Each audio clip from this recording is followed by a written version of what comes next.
Vendredi, vos questions. La première, est-ce que Trump pourrait prendre contrôle de l'armée américaine? On sait qu'il est le chef des armées. D'ailleurs, c'est toujours comique quand on a vu son ministre de la Défense dire que l'armée américaine doit retrouver toute sa splendeur. Il fait des allusions au fait qu'il y en a qui sont un peu grassouillets. Le chef des armées, c'est Trump. Donc, fermez la parenthèse. La réalité, c'est que les généraux, l'armée en général, doit prêter serment non pas au président américain, mais à la Constitution américaine. Or, est-ce que Trump serait tenté de passer outre cette règle? Quand on écoute son discours, on le sent tout ça, là.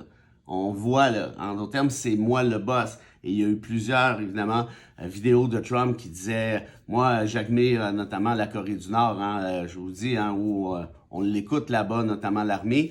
Bref, on verra, mais pour l'instant, la Constitution prévoit l'inverse. C'est certain que s'il décide de passer outre, par la suite, oubliez ça, c'est fini. S'il y a un contrôle absolu de l'armée, c'est réglé. Ce qui m'amène à la deuxième question qui a été posée. Pourquoi la Constitution américaine n'empêche pas Trump d'agir comme il le fait? Mais c'est justement ça l'enjeu. Ça, c'est la question la plus importante.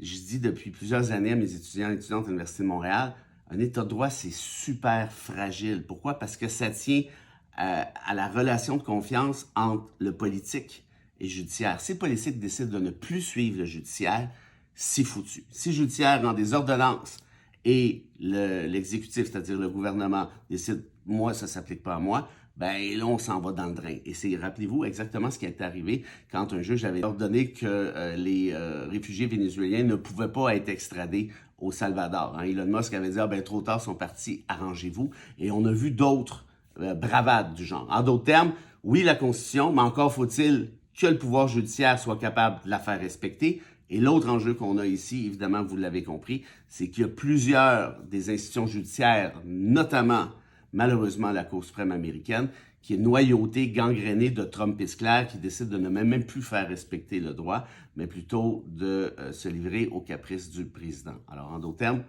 on va suivre ça, encore une fois, mais voilà un petit peu le concept. Salut! Now you do what they told you. Now you do what they told you.